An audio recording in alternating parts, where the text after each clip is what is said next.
Let's call this meeting to order at. I'd like to call this meeting to order at 12:59. We do have quorum. We do have 4 members of council present.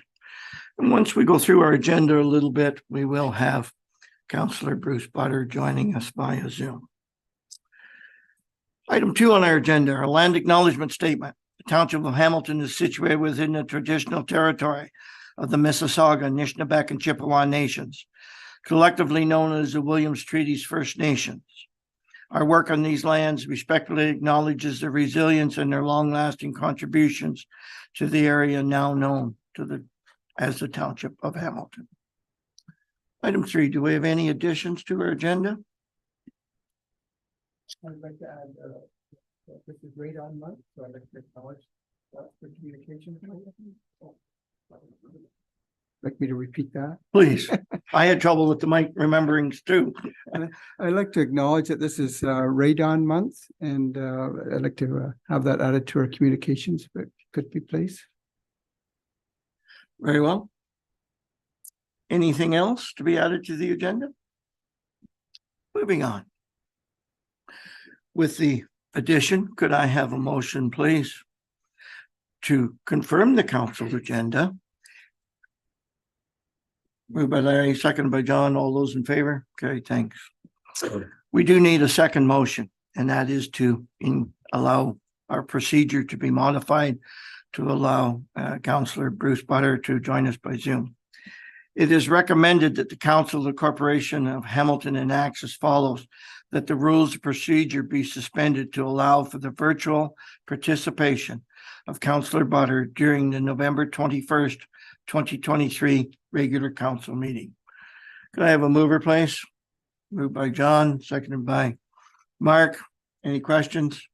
All those in favor of the motion? Carried. Thank you. Declarations of pecuniary interest and general nature thereof.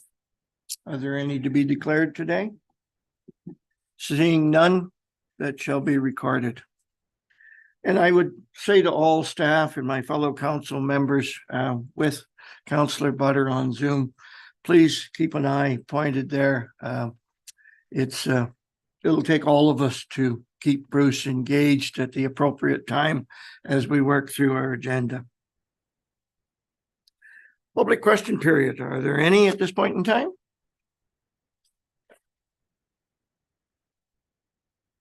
Seeing none, we shall go to item 7, presentations and delegations, which is probably what a number of us in the room are here for today.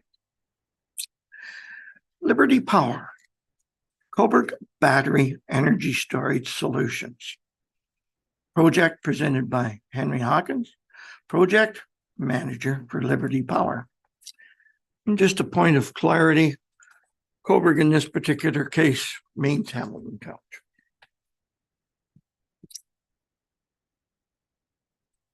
Henry, are you about to make a presentation for us, please?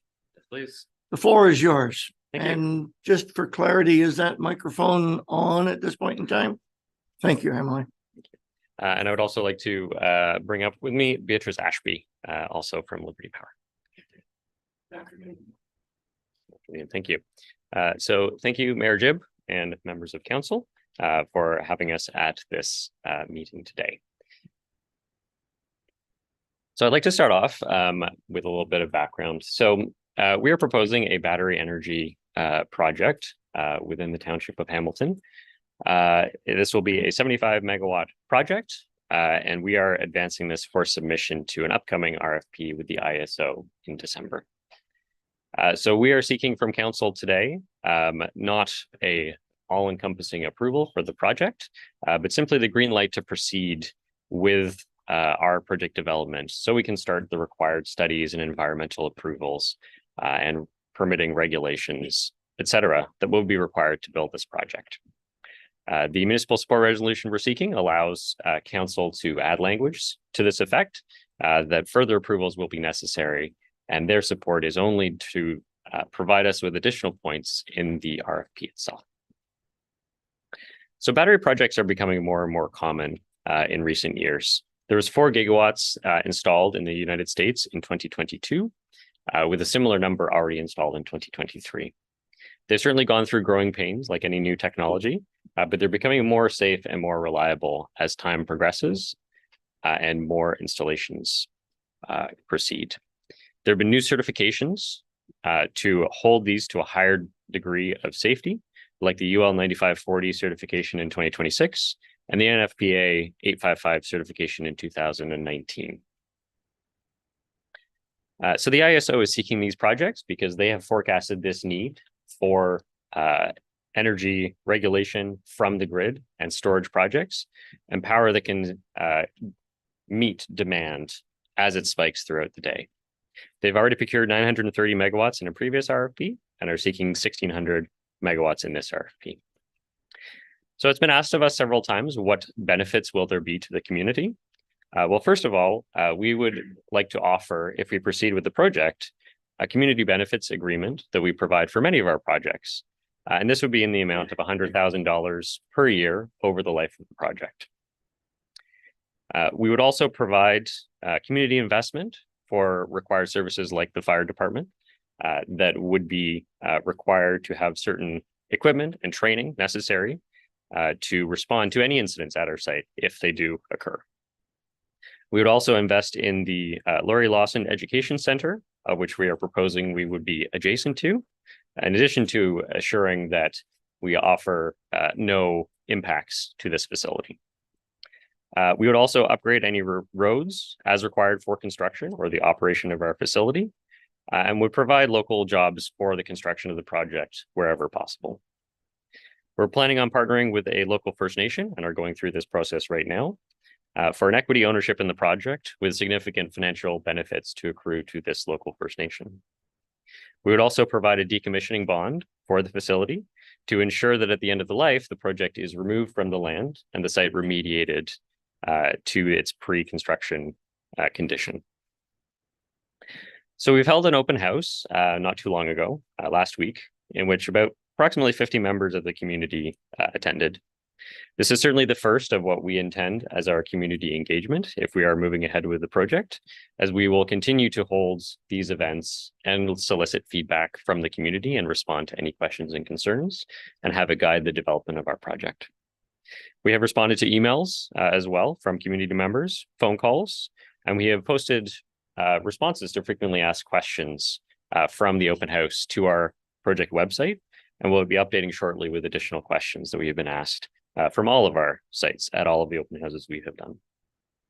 So we received some support for the project as well as concerns and feedback, and we have been implementing these, like the aforementioned decommissioning bond I mentioned, the community benefits agreement, as well as investment in the fire response, in addition to ensuring the visual impact of the project is minimized as much as possible.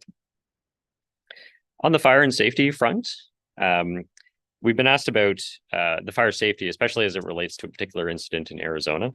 And I would like to note that incidents like those often happen before these current regulations that I referred to earlier were put in place. And the new projects are required to adhere to these regulations. Regulations such as UL 9540A, which is required for us to connect to the grid. If a project passes this certification, it means that any propagation of a cell level thermal runaway would be contained within that level of the system, so that a cell cannot propagate to a module cannot propagate to a container, and likewise spread throughout the project. NFPA 68 certification covers venting to avoid any off gases and avoid explosions. And in this case, it would be venting mostly hydrocarbons, carbon dioxide, carbon monoxide, which are relatively harmless chemicals. It's similar to a house fire in this respect. There's nothing that is unduly dangerous in addition to anything being on fire, such as a house. Both situations we would, of course, like to avoid. But of course, these projects are first and foremost designed to shut down if any fault is identified. The projects do not use lead acid batteries, so this is not a major concern of a leak, and the systems are designed to be fully contained in the event of any incident, so as to avoid leaking into groundwater and contaminating the soils. As mentioned, we would provide specialized training to the fire department and investments to ensure that they are able to respond to any incidents and have the right equipment for this. I'd like to pass over to Beatrice next. Good afternoon, Mayor and Council. Thank you for having us here today. Just wanted to add to what Henry was saying about the fact that we do not construct any projects without any approvals. So this project will need to be approved by the Ministry of Environment as well as Hydro One, and it is subject to a class environmental assessment for minor transmission facilities. This project will also require an environmental compliance approval for sound, and we will need to engage with the Ministry of Environment to determine the approval process. And another approval that will be required that's mainly for construction and operations purposes would be the stormwater management approval. And this really has to do with activities that are related to substation transformer containment requirements. So during our project planning stages, once the project is awarded, we will engage a third-party expert to conduct surveys to validate the existing conditions. And by that, I mean wildlife, avian species, aquatic species, and vegetation. And once these conditions are assessed, if we need to apply any mitigation measures, that will be recorded in our documents such as environmental studies and reports, which will then be reviewed by the applicable review agencies. And throughout this entire time, we would definitely be working with all respective regulatory agencies, including the Ganaraska Region Conservation Authority. We will also require an archaeological clearance from the Ministry of Citizenship and Multiculturalism. And through the construction and operation phases of the project, we will be working with the local authorities to remain in compliance with all applicable laws and regulations and all requirements. So that's all I wanted to add. Thank you. Thank you. And just to wrap up, and building from some of Beatrice's comments, as mentioned, we would be committing to minimizing the visual and auditory impact of the project by using things such as fences, noise barriers, trees, berms, to ensure that the project is incorporated into the landscape as much as possible, and so that it is not visible from afar as much as possible. And that includes using limited lighting to ensure that there is no significant light pollution from the site. So again, we are seeking this municipal support simply to proceed to the next stage of our project and go through all the required and crucial environmental, municipal, provincial regulations and requirements. So thank you for your time and happy to take any questions that you have. Thank you for your presentation. Do we have any questions or comments from our council members? Mark, please. I noticed this location is located in agriculture zone property. Have you given it some thought to other locations within the municipality, or is this the only one that you've geared into? So this is the only one. We came to this site because of its access to the transmission line and our desire to limit the amount of infrastructure that we're putting up that isn't required. In addition, we found a landowner who was open to having us on his property. And at this point in time, there would be limited ability to move the project around within that parcel of land, but unfortunately not to move to another parcel of land for this current RFP. Please follow up. I've had a number of questions that have come forward, and I know you've answered some of them here today.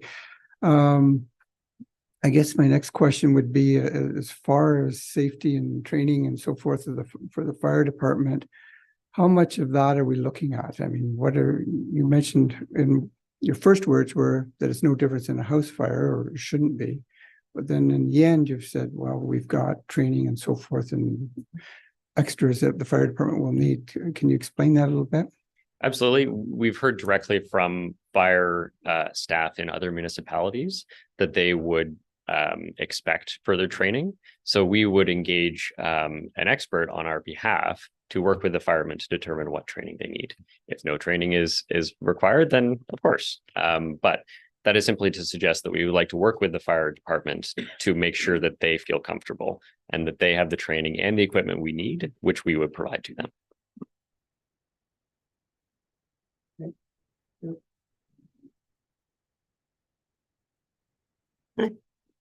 John, Larry, please. Through you, Mr. Mayor, thank you. I guess I got a couple of questions. How many municipalities have got approval yet in this area? In this area? Yeah. So we have 3 projects. The next closest project is in the Sterling municipality, for which we did not receive municipal approval. But our 3rd project is in the Clearview municipality, which is near Barrie, for which we have received approval. And on our previous RFP, we received approval from the Lakeshore municipality for one of our battery projects, 2 actually. Okay. In 2007-9, I think we had a catastrophic derailment in our township down by the lake. And it was a catastrophic event. And our fire department is volunteer. And I have great concerns because right now, currently, we respond to the 401, accidents on the 401. And where there's lithium batteries involved, it's a serious issue for our fire department. And I have big concerns about the safety of the residents and also the safety of our firefighters. And so I understand you're going to provide extra training, but I really have doubts about the safety of these because there's been a number of recommendations from our citizens who have shown us or demonstrated some catastrophic fires that have taken place in the States, I think. Can I go on, please? Yeah. Please continue, Larry. Then we'll go to Bruce. I got a question that just for my own interest is you're going to offset the power or add to the power grid. Is that correct? In 4 hours a day? Is that correct? That's correct. May I respond to your previous comments? Yeah. Thank you. So there's a difference in the chemistry of the batteries that we are going to be using compared to what's used in electric cars. We're using lithium iron phosphate batteries, which do not burn as hot and are not, generally speaking, as unstable as the batteries used in electric cars. And the incidents you refer to in the States, absolutely, those are concerning to us. But as I say, those projects generally occurred before the current regulations and certifications concerning battery projects were instated. And so the systems now are designed to avoid and mitigate many of those, the reasons for those faults in projects in the United States. To answer your question, yes. So the ISO is seeking projects that are designed to provide 4 hours of capacity, offer that capacity into the market each day. If I can, does that will that increase the rates with Hydro One? I couldn't speak to how Hydro One or the ISO is allocating the costs of these facilities. My guess would be that it is allocated the way any new form of generation is allocated to ratepayers' bills. Okay. I think that's it for now. Thank you. We'll go to Bruce. Hopefully we have good connection here, Bruce. Yeah. Okay. Thanks very much through you, Mr. Mayor. Hopefully you can hear me okay. I have a number of concerns, but initially, the proposed site, and from what I have seen, would be on class 1 or 2, maybe 3. But I know that land is some of the best agricultural land in Hamilton Township and even probably Northumberland County. So it should be protected by provincial policy statement that cannot be severed, and it cannot be used for anything other than agriculture. I just wonder how you get around that in order to sever this piece of property off. If you have more questions, Bruce, we'll come back to you, but we'll That's it for now. Defer that to our presenters at this point in time. Please. Thank you, sir. So we haven't really discussed the zoning for the facility with the township of Clearview or Simcoe County, excuse me. As we haven't really engaged in these conversations yet, but that's something that we will definitely be discussing, and we will abide by the local rules and regulations in that respect. Thank you. If I could, on Bruce's behalf and maybe someone in the room, when you turned away from the mic, I think maybe we might have missed some, so that's just for future. Did you say you haven't discussed zoning with the other municipalities, meaning you have in Hamilton Township, or you have not? Sorry, I have not in Hamilton Township. I stand corrected. Okay, Thank thank you. Bruce, coming back to you. Any follow-up questions? No, that's it for now, Scott, or Mr. Mayor, thank you. Okay, going to back to committee members, council members. John, you have questions? Yes, thank you for the presentation. Just as I'm very curious, what system would be in place to set off an alarm if a lithium battery split or was leaking? Yes, absolutely. So we would have an EMS, an energy management system in place that is being monitored 24/7 at our remote operations center in Oakville, Ontario. And so that would detect any faults at the cell level, module level, container level, and immediately and automatically take action to isolate and shut down the affected unit.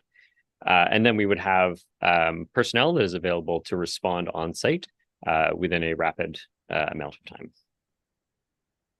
Okay, it only answers part of my question, but I'll further ask, Yep. what mechanisms in place, what detector is in place that would tell me that that battery's leaking? The EMS system, and I apologize if I'm not understanding your question. It's a computer system that would light up on screen, for example, and say there is a fault in this particular cell in this module, and then take action to shut that cell or module down. Okay, thank you. Larry? Sorry, I just have one more question. I forgot my glasses, so I can't see the page here. I understand that it's possible that Algonquin is selling Liberty. And at what stage of that is, and also I'm concerned about the liability in that transition. This has been brought to our attention. It's one thing that, it's interesting that we want to make sure that there's, if we were to approve something like this, that the due diligence would be paid and put on forward into the liability. So maybe you can answer that question. Yep, absolutely.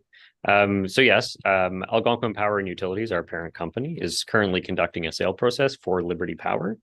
We're in the early stages of this. We're only just engaging potential buyers at this stage. And so it's unlikely that a transaction will be concluded until perhaps this time next year. The liability question, these kinds of sales are fairly common in our industry. For years, I personally have sort of reviewed and worked on potential acquisitions like this. And the whole concept of them is that the Liberty Power entity has a number of development projects, and these are really the value to any potential acquirer of the company. And so it is expected and understood that we would be continuing on those projects throughout the process in order to continue to add value and show the value of our organization to a potential acquirer. So given the financial situation that Algonquin Power, our parent company, is in, it is possible that a buyer of Liberty Power would be in a stronger financial situation than Algonquin Power and Utilities, yes. And so would be able to better provide financial assistance for these projects. Okay, thank you. Mark? Going back to the location that you've chosen, I mean, there's some aspects there that worry me. I mean, one is the agricultural aspect. Number two is the environmental aspect. You're very close to the streams. You're close to a watershed. You're close to basically to a forested area. You're also very close to some homes that are very close by. Is any other areas where there's setbacks for these? And is there any for homes, for watersheds, for streams, that type thing, were they put in place by other municipalities? And can you give us an idea of what they are? Because I mean, these seem like you seem to be very, very close to these ones. So I'll speak to a couple of those elements and then pass to Beatrice. So there are certainly a number of setbacks which we are adhering to as we have cited this project. Hydro One has very specific setbacks from their transmission lines. And also we have set back our project from residences and nearby noise receptors to the required decibel limit of 45 decibels required as part of the EASR provincial process. But I'll pass to Beatrice for more details. Thank you. So with regards to streams and woodlots, there are setbacks that are dictated by the local conservation authorities. And again, because we're so early in this process, we haven't engaged with the conservation authority to discuss these setbacks, but we would be abiding by them to address yours. So we wouldn't be infringing on any streams or woodlots. We wouldn't be mowing down trees or infecting the groundwater. So I guess my question would have been, I mean, would it not have been wise to maybe look at the Conservation Authority and had that conversation before you actually came here? And because I It mean, would- there's a lot of people here that are It would be quite wise, and concerned. I understand the frustration, and unfortunately, I think this is the process from the ISO where we would have engaged at this early stage, but we haven't invested yet our resources to engage third-party consultants to help us with all the studies. But I do agree with you. Yeah. Yeah, so I would just highlight, sorry, we've done our sort of tabletop analysis with our third-party consultants, sort of advising on each of these issues and been ensured that we would be able to build the project in adherence to all regulations, environmental, permitting, et cetera. And so unfortunately, the reality of the competitive process is that we're just unable to spend the amount of money required to do these firsthand field studies. So we're certainly aware of these issues and are committing to working within all regulations. Some of that, I mean, would have just taken a phone call though. I mean, there's not costs involved. Like you could have contacted our staff or you could have contacted the GRC. I'm sure they would have been more than happy to answer some of that. Point well taken. Yes. My second comment is, it goes back to the residents. There is some residents very close to your, and I know there's some woodlands and so forth in between, but with those setbacks, is there any health issue at all from these that would affect these people? I mean, going beyond, without the leaks and so forth, but just having those that close to them, whether it be the what comes off those batteries and so forth, is there anything that's been determined from other areas that are health effects? So we're setting back at least 500 meters from the nearest residence. And that's largely driven by the noise. There would be a noise from the battery systems of approximately 75 decibels, and that's a very low hum. It's generated largely by the fans on the battery units as well as the inverters. Other than that, there are no emissions or chemicals that are put off by the batteries in daily operation. It is only if there was any sort of incident that chemicals, like I mentioned earlier, carbon dioxide, carbon monoxide, would be emitted. And then we would certainly have our processes in place to limit that, to respond to it and deal with the situation as it occurs. The reason I ask that is, I mean, I know the buildings are vented and so forth. So I just wonder, when you're venting, whatever's in there is coming out. So I just wonder what, there's no health effect to that at all. Yes, thank you. The clarification. That is the hydrocarbons I'm referring to. Those are only vented in the case of a fault within one of the units. And then the units vent that to avoid pressure buildup within the unit that would ultimately result in an explosion. So in daily operations, as I say, there is no venting going on. Okay, thank you. Thank you. Yes, I have a few questions. First of all, thank you, Henry. We met last week at the open house. I must commend you on your note-taking, your preparation for today, and your comments. You have put a positive spin on each and every aspect of every question given your way last week. That's amazing. However, one of the basic components that even allows this conversation to take place has not been considered by you and your company. That is the zoning. Each and every development that is proposed in every municipality in this province of Ontario starts with zoning. Can we even engage in the conversation? And what I just heard you say, you haven't even asked. That, from my background and where I currently sit, is very frustrating. I don't know why you would position yourselves that way based on what I've seen of your actions from last week to this week. I don't know whether the zoning permits it or not. I did ask one question of you last week. Are you a utility? Your response was, well, a utility is a group, an organization, a function of producing and delivering power. By that definition, which is the only one I have, which was yours, Henry, You do not produce power. You receive power and then you return it back to the grid. So from a zoning perspective, I think we're very, very premature here in this presentation and disappointing from where I am sitting at this point in time. I don't know whether you have a response to that or not, but that is my only question at this point, because my fellow council members have done a very good job of asking those questions. And I thank you for that, council. So I will, before we move to a motion, which by the way is just to receive your presentation at this point in council, with a follow-up motion later on in our agenda. So please provide me with a comment, because I think it was only fair that you have that opportunity. Thank you. Thank you.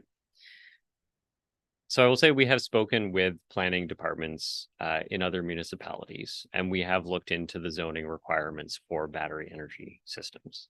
It is our belief that within zoning guidelines, battery systems would be considered alternative energy systems according to provincial guidelines. And that would mean that no zoning bylaw amendment is required to place a battery project within agricultural designated lands. We understand that this is not the final say in the matter, and that ultimately it is up to us to work with council, with staff, to ensure that we adhere to all bylaws and zoning restrictions.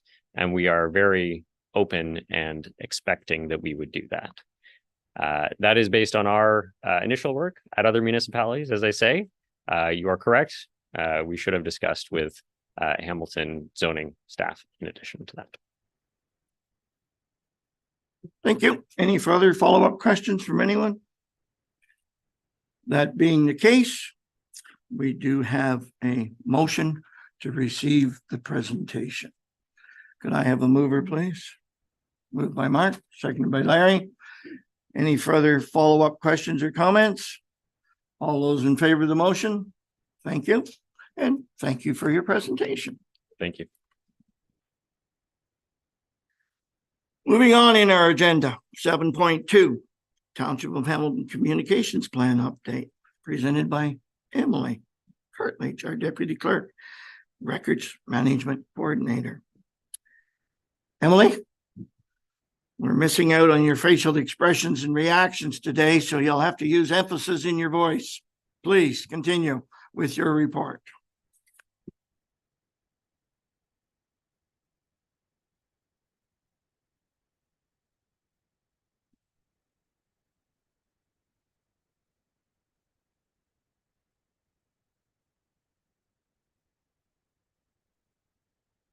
Thank you, Mr. Mayor, members of council. So I'm here to provide just a very brief update on the township's communication plan project. All right, so very quickly, the Corporate Services Department, as part of the corporate reorg plan, has been tasked with communications across the organization. So we've been given the responsibility for oversight to kind of see what that's going to look like and how we move forward.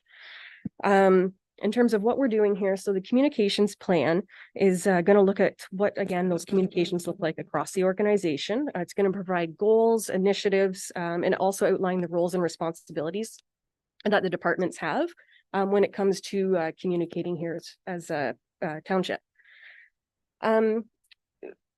So where is this plan going? Well, we're kind of going everywhere with it. We're looking both internally and externally, so how we engage with our key stakeholders in the public, but also how we engage across departments and amongst ourselves as staff to make sure that the information is out there in a timely and accessible and responsible manner. We've already begun working on this plan. So as of sort of June 2023, staff have started to put the plan in motion with some high-level conversations behind the scenes. But we've also been working with Northumberland County, who is currently undergoing a communications master plan as well. So we've been able to piggyback on their community surveys to help gather that community input. any surveys that we've put out as an organization. We've also added a key component there to help gauge any of our respondents to see how they would like to communicate with us in future. So we've been sort of gathering that information as we go. We're looking to have the plan formally adopted by July of 2024. So about 6-7 months from now. And why are we doing this? So our recently approved 2023-2026 strategic plan currently identifies 8 communication specific goals, with the creation of the communications plan as a specific goal itself. Once this plan is put in place, it will then further advance an additional 16 recommendations within that strat plan. So it's really one of the first big projects that we'll be looking to roll out through corporate services to help support that strat plan for the next 3-4 years. Again, the plan's going to be completed in-house by staff, so we're not using consultants for this. So we will be doing it on staff. And it'll be an all hands on deck effort with all departments involved, but especially some input with the emergency services and Parks and Rec departments, because they have such a forward-facing, public-facing role themselves. So they'll be heavily involved throughout this process. And we do have a budget of $25,000, which was set aside through the efficiency funding grant. So that budget will be used for different initiatives, whether it's a rebranding project, facility signage or signage upgrades, any advertisements that we might need to do, or accessible template design or promotions. So very quickly, what is a communications plan? So it's really going to outline who we're communicating with, what it is we're communicating, when we're delivering it, what kind of information gets shared, and how we're going to track what's going out, and analyzing that so that we can constantly grow and improve as time progresses. It's going to establish goals and that framework for the implementation of any of those initiatives that we identify throughout the process. But really, it's going to outline and guide our communication efforts going forward. So we're doing this to hit on these 7 key components, which the first one you'll see there at the top is trust. So we're really looking to build the township as a place where residents can come and know that they're getting accurate, timely information based on the current events that are out there and what's happening. We're looking to help build brand recognition, accessibility. So we are obligated on under the Accessibility for Ontarians Act to provide accessible communications. So this plan will help build that and fulfill that legislated requirement. And also looking for the timeliness, making sure that information that we release is actually relevant to what's going on to today's current events, and to the folks, at the hands when they need it. Another key piece is engagement. So we're looking to communication, as you're well aware, is a two-way activity, two-way street. If we just push communications out, we're really just lecturing. We want to make sure that we get the information that comes back as well, so that we can help make informed decisions here at the council table and at the staff level.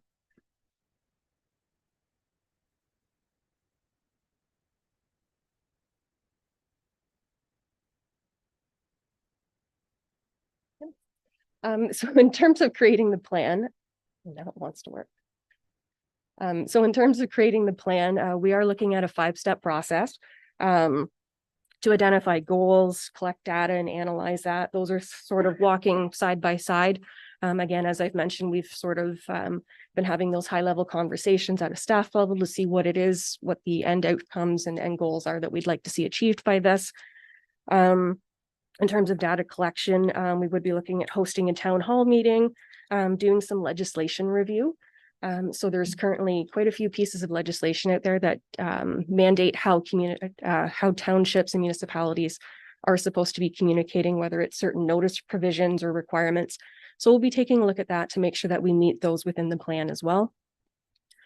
Also outlining in terms of developing the plan, that's going to, again, take a look at staff roles and responsibilities. So who does what, who's on first really, and who's in the driver's seat, and what that'll look like.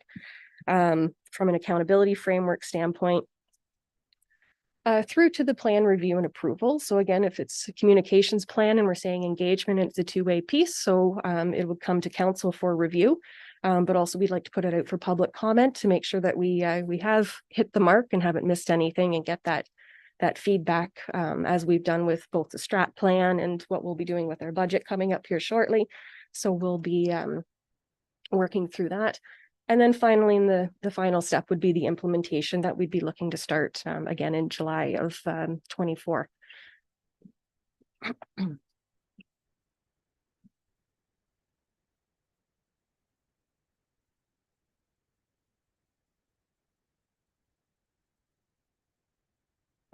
So just quickly, some sort of high level milestones that we're looking to hit as we work through those 5 steps. Again, having noted that we started back in June 2023 with some of those initial conversations and taking us through to August 24 and beyond. Some of the items that we've done to date is including some branding. So we've really tried to roll out some consistent branding, some look and some feel across our website and templates that we've been creating.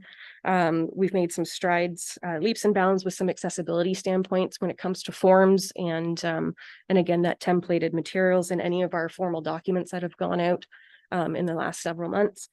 And we've also started to do that data collection and analysis, which includes reviewing communications plan of other municipalities as well, of similar scope and size to us. So we get an idea of what's out there and what we should be looking for as well. And with that leads me to any questions from council.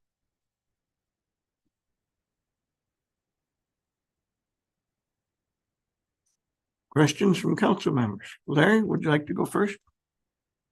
I don't have any questions, but you know that I'm thorn in the side for many, many years now.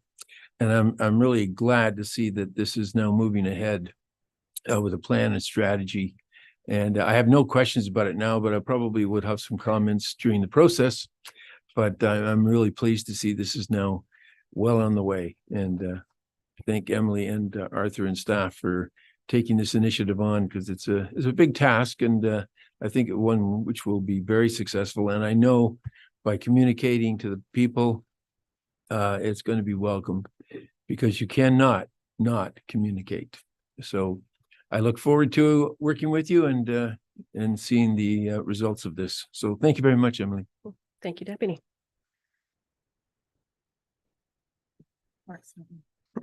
Mark, someone in this room forgot to turn off their phone. That's me. Sorry. Well, thank you, Emily. Thank you for your presentation. I do know a lot of people are looking now for more of a one-stop shop. So they want to see what's going on, not just necessarily at Hamilton Township, but all the agencies that we deal with, such as the GRCA, when they put out their flood warnings or their heat warnings and so forth, or the health unit, and even the county when they have issue there. Is that going to be something you'll be looking into when you develop this? It can be, certainly. Okay. And the other comment I quite often get is you've got almost 2 types of people now within our municipality. You've got your younger group, which is on Twitter and social medias and everything else. You've got your older style people that are on, I shouldn't say older, but I fall into that category anymore. It's that are on Facebook and maybe look at website, that kind of thing. Are you going to consider that at all when you do this? Because a lot of the older people are not going to go on some of this new social media. Absolutely. That's one of the things that we do look at is the demographics and sort of the uses amongst the groups. So that is something that we are taking into account. That was addressed in the county survey, as well as any surveys that we've done as well. We try to sort of sort that out to see who's looking where. So one of the things is, again, that multiple modes, keeping it, again, scalable, recognizing that we are a small municipality with limited staff resources to dedicate to this. One of our biggest hurdles that we're going to see in the next short little while is the loss of the local newspapers. Yes. So that's one of the things that we've been talking again at the county communication managers level, is how are we going to address that gap that has now been split open. That's kind of where I got to in that one-stop shop kind of thing. Yeah. So, absolutely. Yeah. The other question I have for you is when when people, will there be the ability for volunteerism to give you information?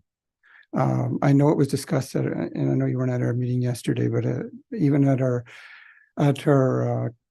like our local level volunteer appreciation groups or volunteer groups, they're asking whether, is there any way that they can help out in giving information to staff and so forth? So is that something you'd be looking at? So that would be part of that two-way communication. So what is it that they want us to start distributing as well, and sort of coming up with some work plans and some ideas? Because again, going back to the small resources and limited resources, Yes. sorry, in a small municipality, we don't have somebody sitting on social media for a solid 8 hours a day, Monday to Friday. So to push individual certain events, you know, as it comes in, that gets tough. So that is something that we'd be looking at. But that community piece would fall into it. So that community events section, and how can we work with our stakeholders? Because it all works as one big Like an aspect for overall the calendar community. kind of thing? Is Yeah, that something you'd be, yeah. Yeah, so we do have something loosely in place with a community events calendar on our website, but that's something that we're looking to really flush out so that that is an option for any of those events. Because that one also often worries me, because I mean, any information you want to put on there has to be accurate. So I mean, Mhm. and the more hands it goes through, the less accurate it could end up. So, okay, thank you. Job well done. Thank you. Anything further for Emily? John, please? And thank you very much for your presentation, Emily. I got the same mindset as Deputy Mayor Williamson. It's in its infant stages right now, and I want to see it grow, and we'll be keeping a close eye on it. And I think it's a very valuable tool that we use. So thank you. Any follow-up? Bruce, I've lost you. Any questions?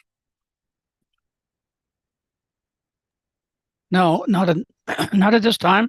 I just commend them on the project. I think, I don't know how many boards I've sat on, and everybody, it's always about communication, and I think it's vital. So congratulations, job well done.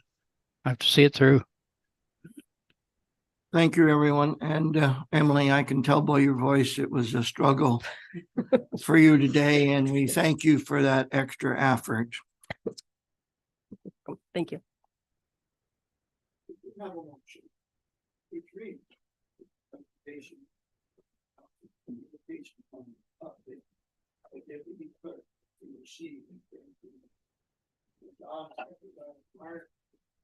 All those in favor? Carried. Thank you.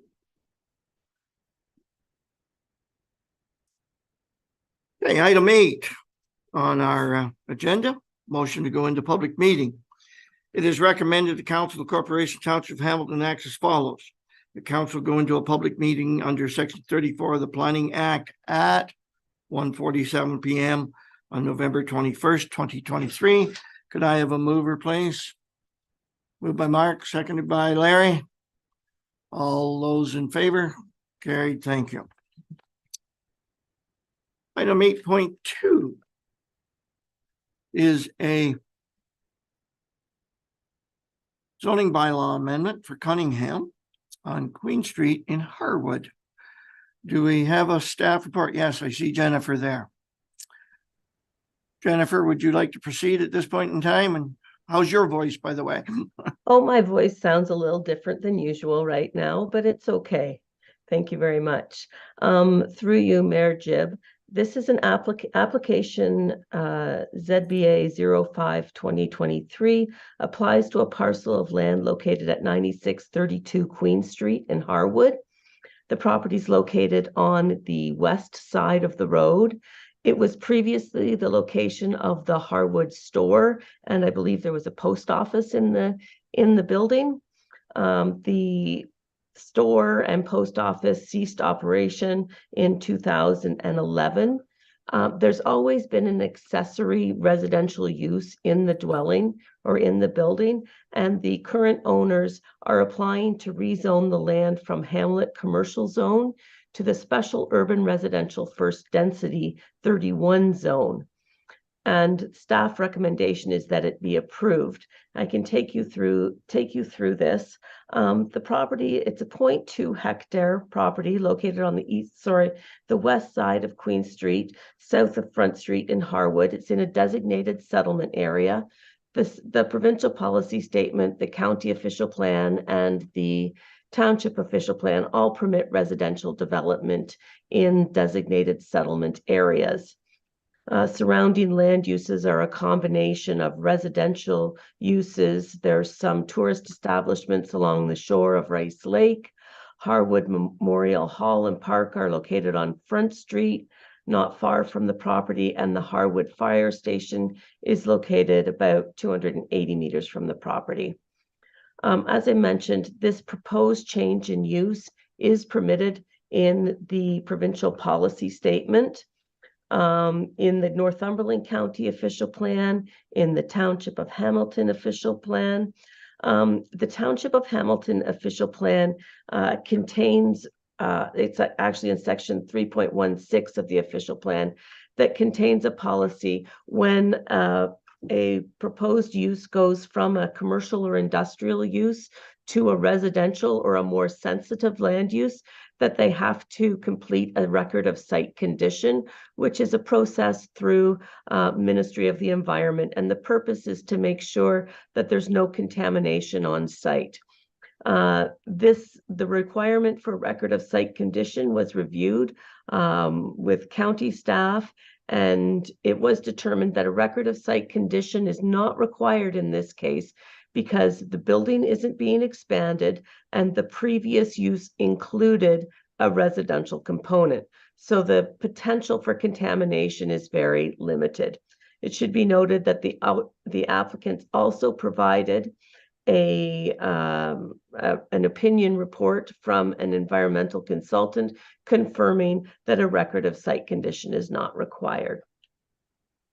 And the reason that we're proposing that the property be rezoned to an urban residential first density special zone is because the existing dwellings or buildings don't comply with the zone setbacks for the urban residential first density zone. So that is the front yard setback. There's an existing the store building as well as an accessory structure. Neither of those buildings meet the front setback, nor does the existing the main building meet the interior side yard setback, and that is to sort of the north interior side yard. So the recommendation is that the property be rezoned to the urban residential first density special 31 zone, permitting the existing dwelling to be used or the existing building to be used as a single detached dwelling. And with the special provisions that are being recommended, it will comply with the township's zoning bylaw. An agency circulation was undertaken. Ganaraska Conservation Authority commented that there are no GRCA regulated lands on the property. Township of Hamilton Building Department had no objection. Public Works Department had no comments on the application, and Northumberland County commented that a record of site condition is not required. They also commented that the Septic Inspection Services Department noted that they would be required to apply for a septic permit prior to the issuance of a building permit on the property. Public circulation was undertaken for all properties within 120 meters of the property on October 30th, and a sign was posted on the property on October 29th. No public objections had been received to date. So the application, the recommendation is that the application is consistent with the provincial policy statement, the county official plan, and the township official plan, and staff recommend that the application be approved. Thank you, Jennifer. We are in open public session, which provides an opportunity for the audience, whether it be on Zoom or present, provide comments and ask questions. In order to do so, I will ask, is there anyone here present in support of the application? Is there anyone present opposed to the application?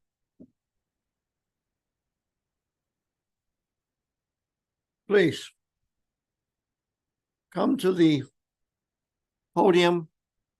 Are we sure the mic's on? Identify yourself and your address, and the platform is yours. Hello, my name is Erica Ham. I live on Bamsey Drive in Butley. I'm not necessarily opposed, but I am concerned that there's a natural spring where residents come and get our water pretty close to the location where they're proposing that site. So I just want to make sure all of our environmental protections have been considered in regards to that before they amend that land use. I don't necessarily, like I said, I don't disagree with creating a larger dwelling. I just want to make sure that the environmental has been thoroughly looked at. Thank you. Thank you. We did hear in the planning report that if and when a building permit is required, the county will be engaged in a permit process, and we'll be looking at those environmental issues from that aspect.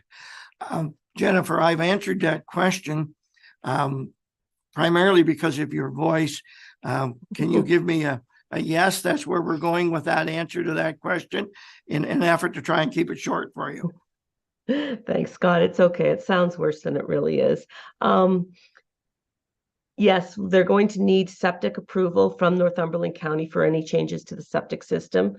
And also, there are no Ganaraska Region Conservation Authority regulated lands on the property. So the spring itself is not located on this property. And I'm just going to note that the building itself isn't going to be expanded. They're going to be renovating the existing building, but it's not going to be expanded. The amount of space within the existing building to be used for residential use is expanding, but not the actual building footprint itself. Yes, I agree. It's not on the property, but the spring is adjacent to the site. So I just wanted to add that for clarity. Thank you. Erica, have we adequately answered your concerns? Yes, Thank you. Scott, thank you. Moving on, which is to the next section of those seeking clarification on the application. Is there anyone present or on Zoom with us for that? Seeing none, that completes this application conversation. We will be dealing with it in a few moments when we're out of open public. Jennifer, hopefully you've had enough of a break, because we're now moving on to the Macklin zoning bylaw 0723, being part lot 14, concession 8. So Jennifer, when you're ready, please continue.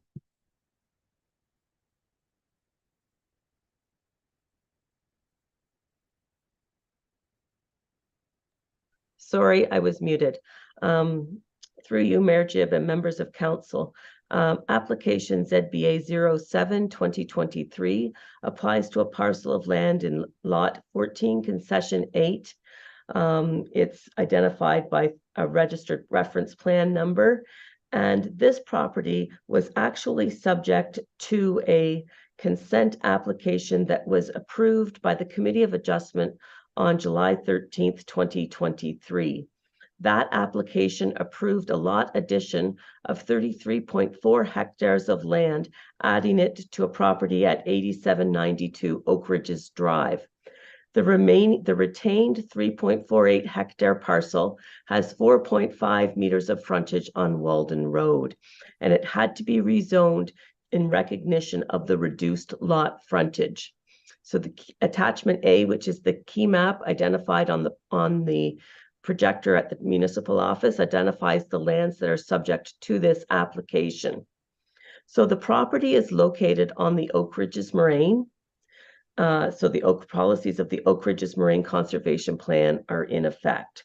Now, lot creation on the Oak Ridges Moraine is generally prohibited.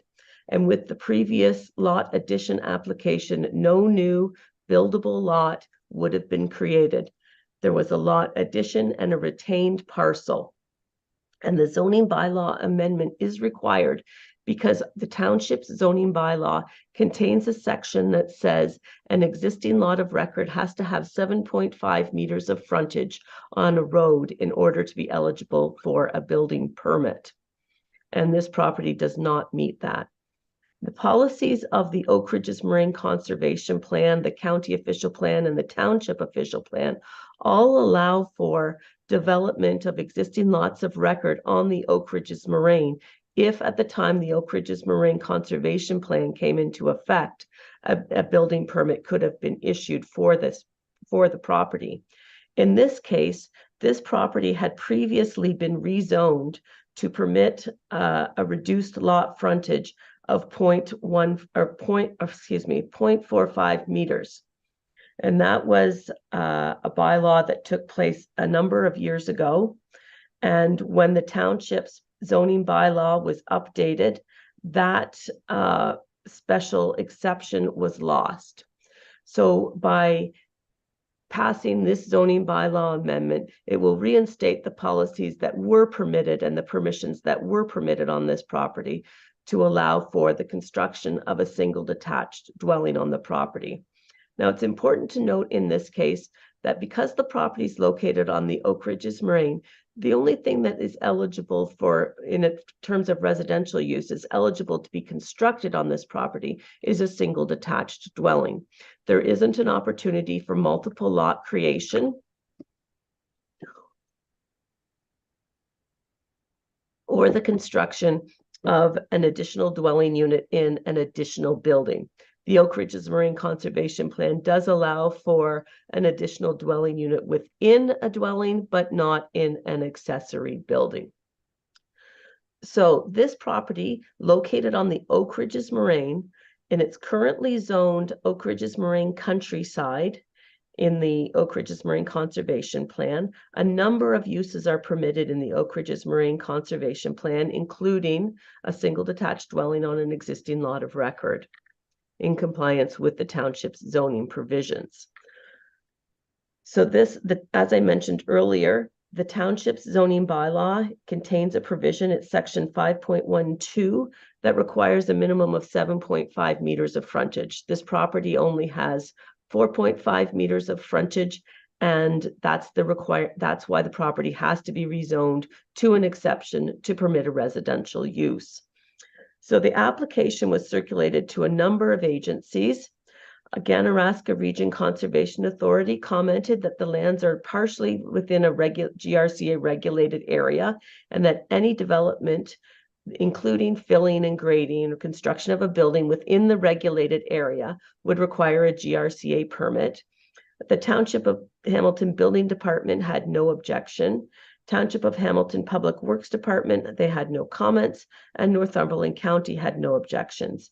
Notice was circulated to all registered landowners within 120 meters of the property on October 30th, and a sign was posted on October 24th.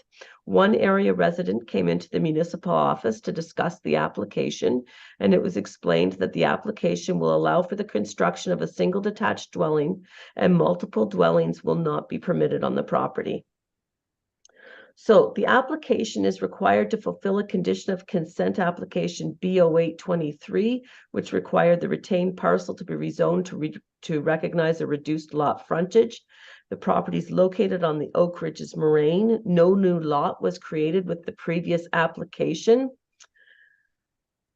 The Oak Ridges Marine Countryside Oak Ridges Marine Conservation Plan policies permit the construction of a single detached dwelling on an existing lot of record, provided that use had previously been permitted. The zone the property was previously zoned to the rural exception A130 zone, which permitted all uses in the rural zone, including a single detached dwelling on a property with a minimum lot frontage of 4.5 meters. With the approval of the zoning bylaw amendment, that previous permission will be renewed, and the applicant can comply with section 5.12 of the Hamilton Township zoning bylaw. It is recommended that the application be approved. The application is consistent with the provincial policy statement, complies with the growth plan for the Greater Golden Horseshoe, the Oak Ridges Marine Conservation Plan, and maintains the intent of both the County of Northumberland and the Township of Hamilton official plans.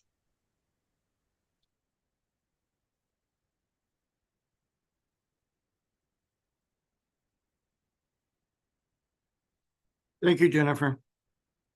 Again, because of the public nature of our application, I will go to the audience and it will be noted that the applicant is present and will be provided an opportunity to speak in a moment if so desired. Are there any people present in support of the application? Seeing none. Are there any present opposed to the application? Please feel free, come to our podium and speak. Please identify yourself and your address. Hi, I'm Sherry Lindolly. Can you hear me? Hi, I'm Sherry Lindolly. Is it working? I don't know which is on and off because I can hear both. Are we okay, Emily? I'm good. Okay. So my name is Sherry Lindolly and I live at 5151 Walden Road. I've been there for almost 14 years now. I did not receive any documentation, nor did my landlord regarding this. So I came here this morning to find out some information. My concern is widening the road from what I heard, and that there would be multiple houses, which was addressed this morning, that it was just one single detached home. So I came just to gather some more information as to what was going on my road. That's all. Have you received, I know we're limited in our staff presence at this point in time. Did you receive the information for you to be able to understand this application? I did receive one this morning. I talked to my neighbors who received a different one that stated that there was 8 units going in on that property. So I asked them to provide me a copy of it, which nobody was aware of it here. So I don't know if it was just hearsay. And I don't know if John's here today that wanted to speak. But I just came to gather information and I was here to speak on behalf of myself, my kids, and Bob Finney, which owns a property. I can clarify, which is actually just a repeat of what our planning staff has said just a moment ago. This proposal is for one single family dwelling. Yes. There'll be no opportunity for the 8 units that you have just referenced. Okay, good. Do you have a follow-up question or comment? No, I'm just here to gather information. Okay, Thank you. thank you.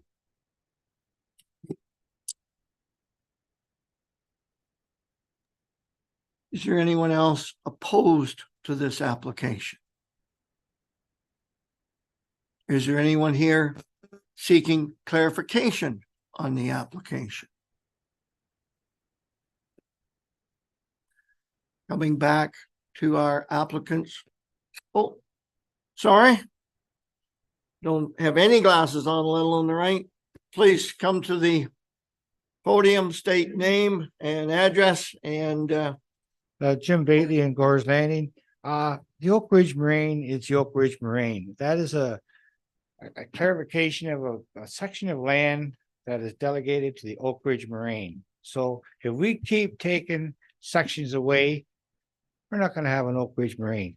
You know, I don't understand it. Like, yeah, it's a beautiful country, but the Oak Ridge Moraine has a title of a section of property, and you just can't keep cutting pieces away. It'll no longer be Oak Ridge Moraine, and that's all I have for a comment. Jennifer, I'm going to try this one again, and you correct me when you feel you need to. Jim, this particular application is not to create a new section of land or a severance. What we're simply doing is we started out with 2 properties. We're ending with 2 properties. We're simply changing the lot line in the acreage from one to another, hence the terminology lot line adjustment. So the impact on the Oak Ridges Moraine today is the same as it will be tomorrow as it was yesterday, simply because we have 2 properties and we're ending with 2 properties. Jennifer, do you want to make that more professional in response? No, that was correct. I just want to add that the land isn't being removed from the Oak Ridges Moraine. it will still be zoned Oak Ridges Marine Countryside. It just has one exception that allows for a reduced front lot frontage, and that is required by the township zoning bylaw. So the Oak Ridges Marine Conservation Plan, as it stands right now, the property could still have had a dwelling on it. It's only the township's official plan that is currently preventing it, because we lost the exception that allowed it to have a reduced lot frontage. Most municipal official plans, or many municipal official plans, don't contain a specific distance or frontage for an existing lot of record. They usually just say you have to have frontage on a municipally maintained road, and they don't specify a number. But in this case, our zoning bylaw contains the number 7.5. And because this lot doesn't have 7.5, that's why a zoning bylaw amendment is required. Thank you, Jennifer. Jim, do you have a follow-up, or is that okay? Thank you. Coming back to our applicants, would you like to speak to this application? Thank you.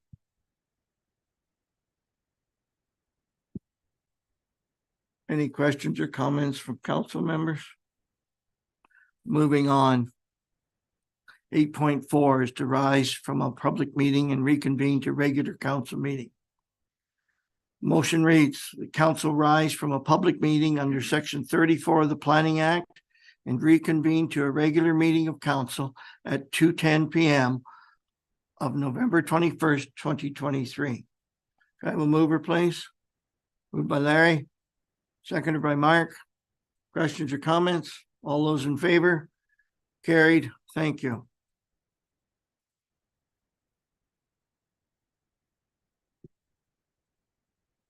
Now we come into the planning bylaw section, and for the same two applications, being Cunningham and Macklin.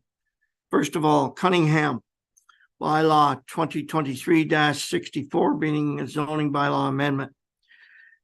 Motion reads that bylaw 2023-64 being a bylaw to amend bylaw 2001-58, township land use control bylaw, be given a first, second, and third reading and finally passed this 21st day of November 2023. Can I have a mover, please? Moved by Larry, seconded by John. Questions, comments? All those in favor? Carried. Thank you. 9.2 on our agenda being bylaw 2023-65 in the Macklin name. The motion reads that bylaw 2023-65 being a bylaw to amend bylaw 2001-58 township land use control bylaw be given a first, second, and third and finally passed this 21st day of November 2023. Motion, please. Moved by Mark, seconder Larry. Questions or comments? All those in favor of the motion? Carried. Thank you.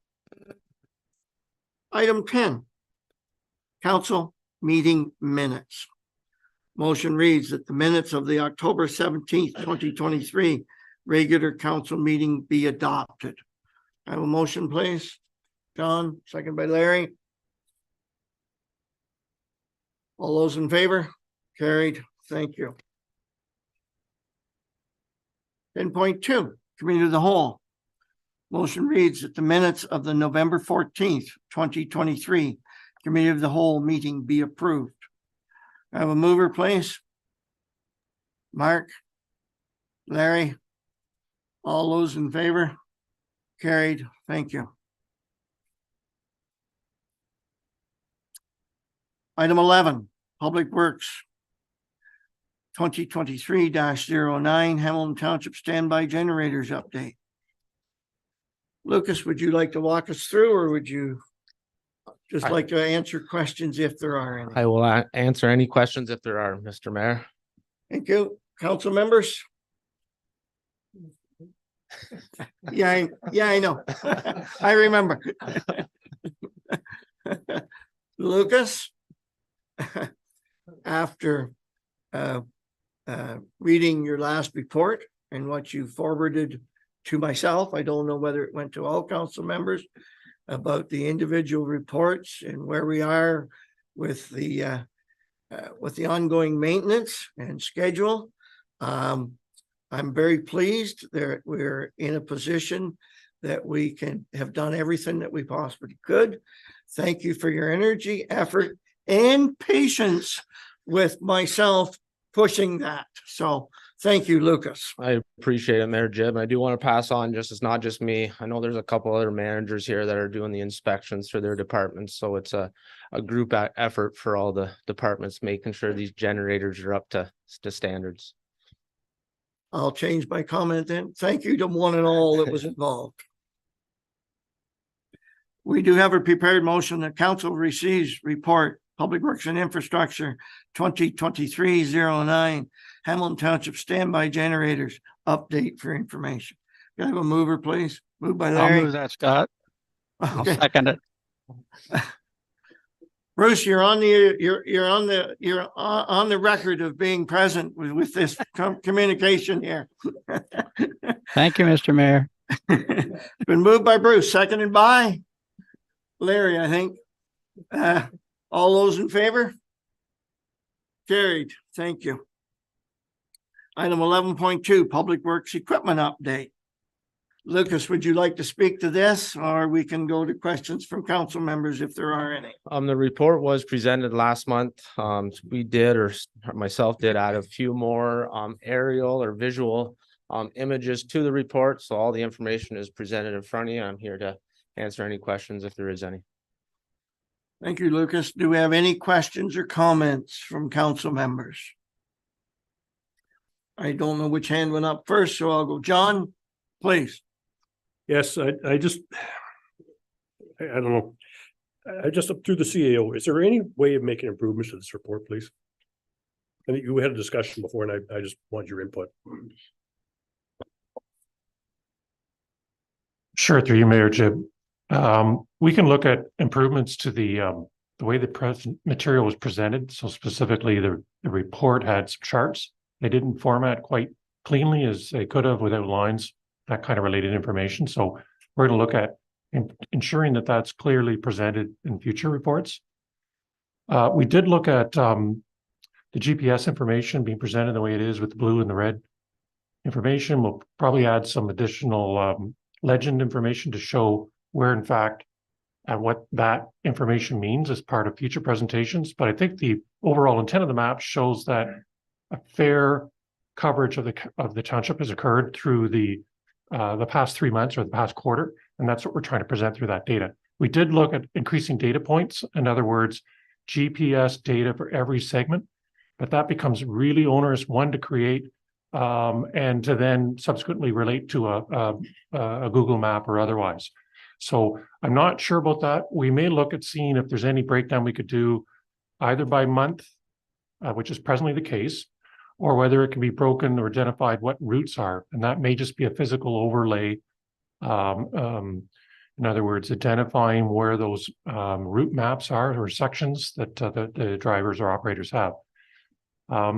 We'll work with council and through coordinators to make sure that the information being brought forward continues to meet the needs of council, staff, and maintaining a transparent report to the public. Just a follow up here. Okay, John, please. Just a follow up. So when you say about an overlay and the routes, you're talking like snow routes, like the different sections are broken up in the township. The overlay the map will say, okay, in section, let's say 4, route number 4, that they brush back to whatever intersections or the roads or whatever. So therefore the public can say, okay, I live in that area between whatever sections, 4 sections there are. So through Mayor Chip, we'll look at that being an option like a snowplow route. We do not presently track it in that fashion. So we'll have to look and see if, for example, can we just draw on the maps and say this is the Route 1 or Area 1 to provide a breakdown so people understand what's happening in their area. The maps are there in the township. They should be able to understand if it's in their area, but we'll see if there's another way of breaking that data or presenting that data to help. Thank you. Just one more follow up. Please go ahead. To Lucas. I noticed that I went out and saw my relatives the other day on Anastov Road. Antennas off, yeah. That was brushed back quite well. Was that an experimental road or is that just one that just That's chosen? that's just the one that we're doing as we continued to go up the county I'm road. quite pleased with that road. Very pleased with it. It was brushed back as far as it could go. It's only a single lane road going down there, as we both know.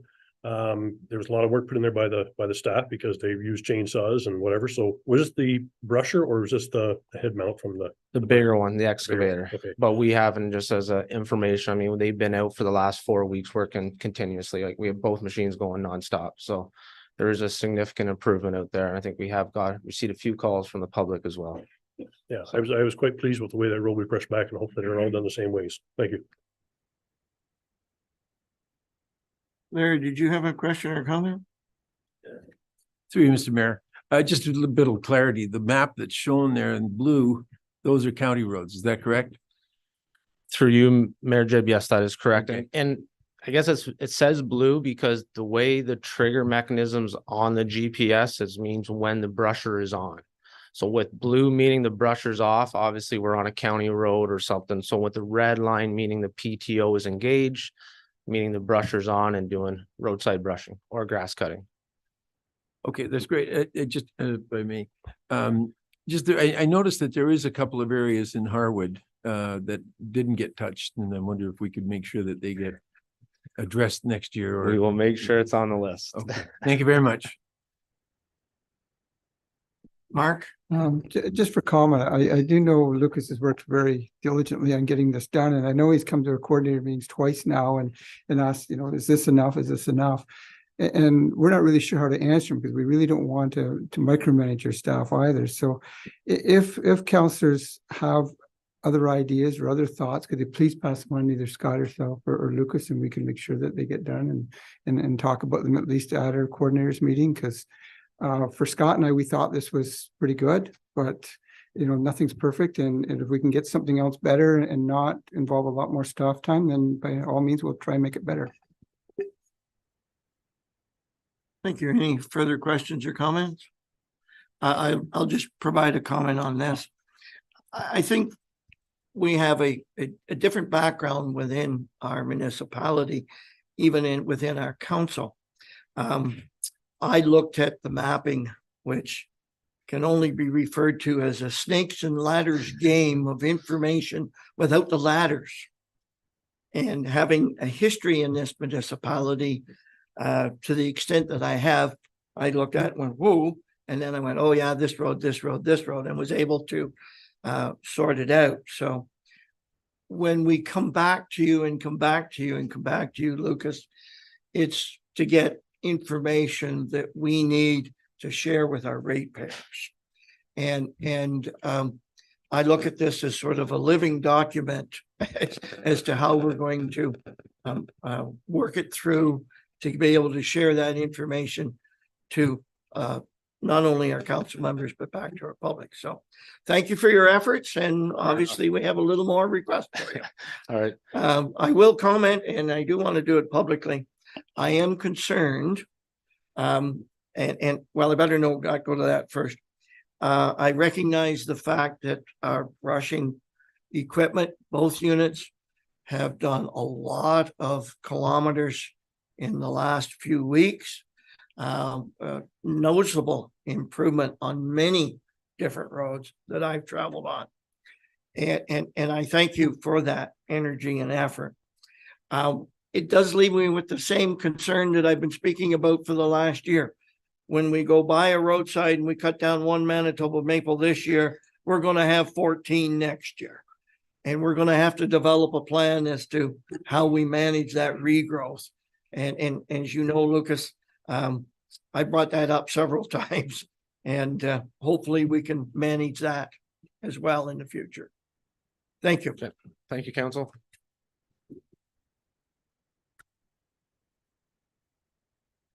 The motion reads, the council receives report PWI 2023-10 Public Works Equipment Update. Do I have a mover, please? Moved by John, seconded by Mark. Any follow-up questions or comments? All those in favor of the motion? Carried. Thank you. 11.3 on our agenda, Heritage Advisory Committee Work Plan. The motion reads, the council receives report CD 2023-16, Heritage Advisory Committee 2023-2026 Work Plan for information, and that the Heritage Advisory Committee 2023-2026 Work Plan be approved. Motion moved by Larry, second by John. Any questions or comments? Question, Larry. Through you, Mr. Mayor, just a comment. I got a call from Pauline Browse this morning. And it seems that some of the members of the Harwood waterfront have discovered that they wanted to ensure the fact that there was such a, and the work plan, it indicates that there's a possibility of reconstructing the ticket building. And so they went forward to see if it was still around, and yes, it is still there. And that they also discovered that the wood stove, the original wood stove, is in the group of materials there. So they were quite excited about that. And then it was found out that the bell at the St. John's Anglican Church, which is now being sold, is actually the bell from the old ticket building. So they're excited that there might be this possibility in the future and that it still exists. So just want to make that comment. Well, thank you, Larry. I also received that call, but I haven't had a chance to respond to it yet. So I'm glad you've taken the edge off that one for me.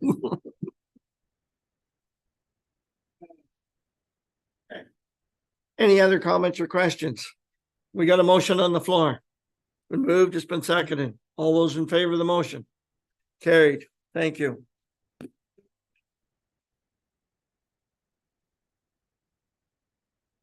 Okay, moving on to 12.1 on our agenda, and it's our committee minutes.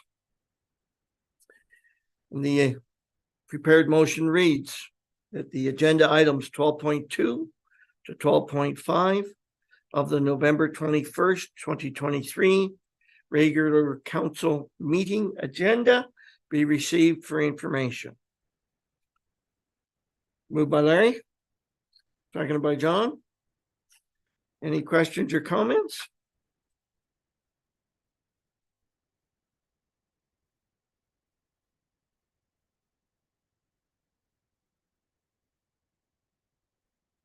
Got an item here I need clarification on.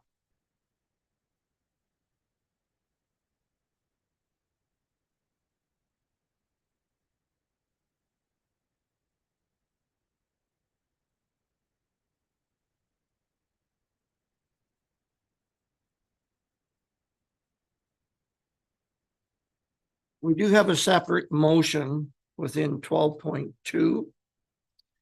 And it is this: the council support the establishment of an intermunicipal Northumberland County Climate Action Plan Committee. That if this intermunicipal committee is created by Northumberland County, that the township's Environmental and Climate Committee Chair be appointed to represent the township on that committee.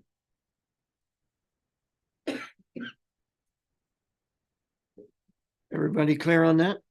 Okay, could we have a motion, please? Moved by Mark, seconded by John. Any questions or comments? All those in favor? Carried. Thank you.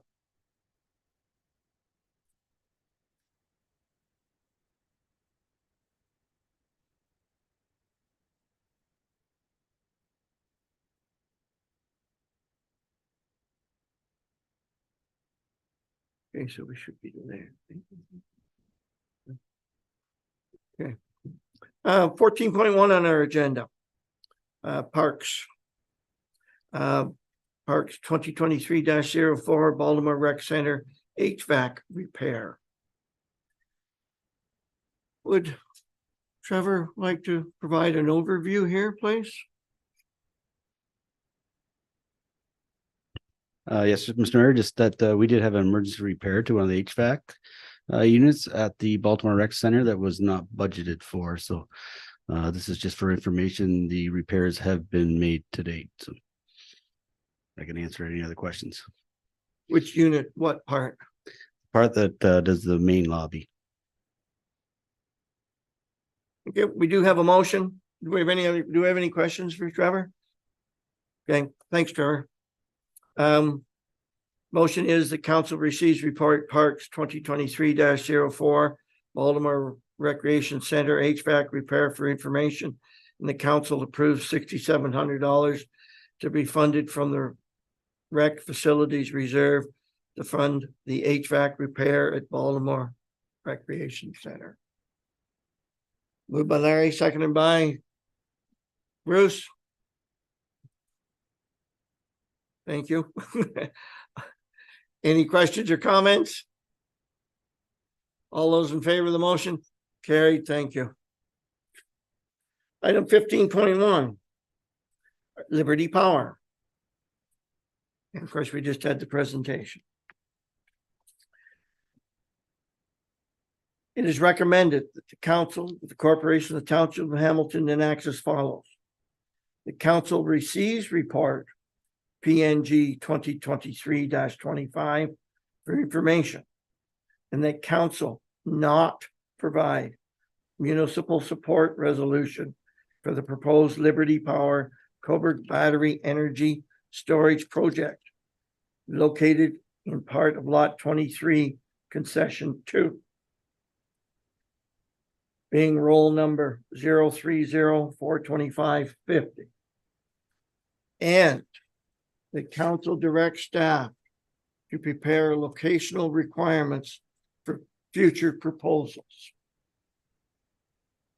And I have a mover and a seconder to get this on the floor, please. Moved by Mark, seconded by John. Questions, comments? Mark.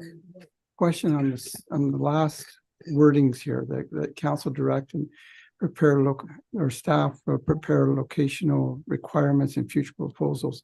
Could someone explain what that means or what they're planning to do? I think we're gonna send that to Jennifer, if I remember correctly, please. Jennifer? Certainly, through you, Mayor Jib. What I meant with that, one of the concerns that I had identified in the report, the staff report, was that these lands are located within our prime agricultural designation, and that removal of these lands from agriculture is a concern. There are some limited areas within our municipality that are currently designated industrial lands that may not be an inappropriate area for a proposed use like this. And that particular area is located in the southeast area of the municipality, immediately adjacent to the town of Coburg. There's a large industrial area designated down there. I believe it's the location of SABIC. If SABIC or a proponent came to us and said, we're proposing to locate a battery plant or battery facility in this area, that is something that may not be inappropriately located there. There's no immediate residential uses. It's surrounded by industrial uses. The railway tracks are immediately to the north. There may be, I don't think there are, but there may be other similar industrial areas in the municipality. And that's what I was wondering, if council wanted to direct staff to look at our municipality as a whole and say, where could we accommodate these uses? Now, part of the challenge for the proponents of these systems is that they have to locate them in proximity to a power corridor that has capacity within the transmission network.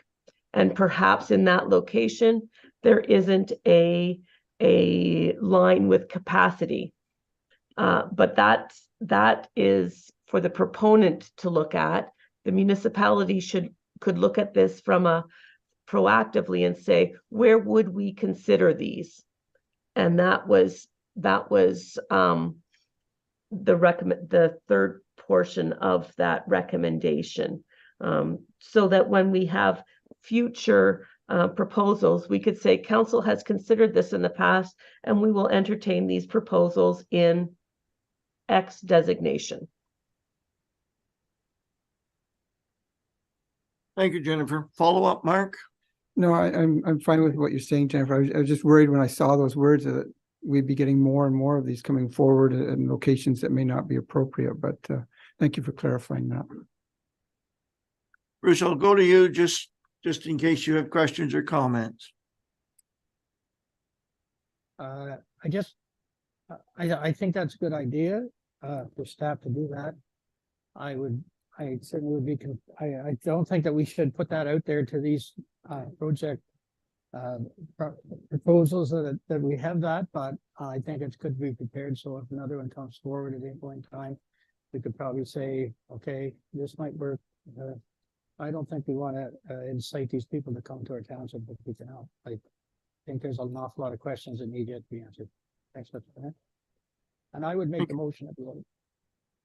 Thank you, Bruce. We'll go to our other council members here. John, Larry, any questions or comments? To you, Mayor Worship, just a comment that yes, I think that's a good idea to have other areas of proposal.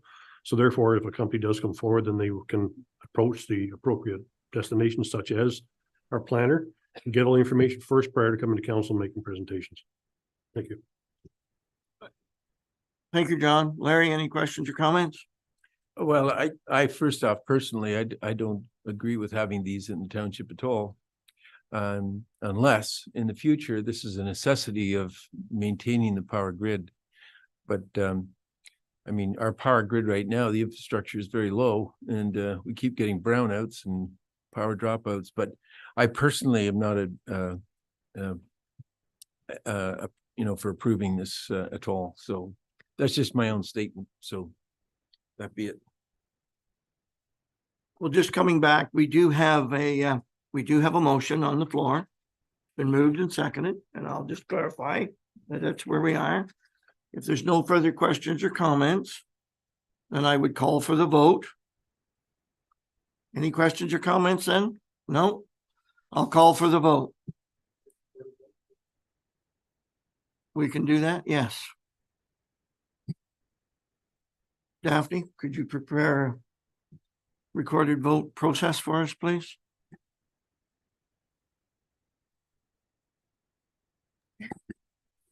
You need the microphone, sorry. Thanks, Mr. Mayor. Simply councilors, as I read your name, simply say yay or nay. Could we reread the motion just to know the positive or negative component of it? And just in case. Sure, just a second.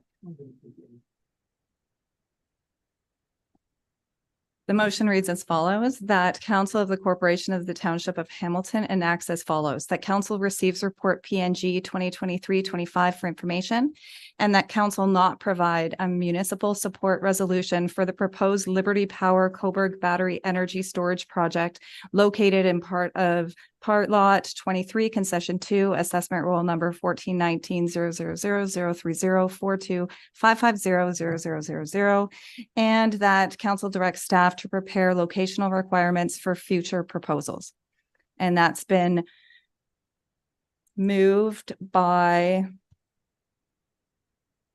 Councillor Mark Levshin and seconded by Councillor Davidson. And at this time, we've asked for a recorded vote. Councillor Butter. Yay. Sorry, say that again. Yay. Thank you. Councillor Davidson. Councillor Levshin. Yay. Deputy Mayor Williamson. Yay. And Mayor Scott Gibb. Unanimous, yay. Thank you. Unanimous.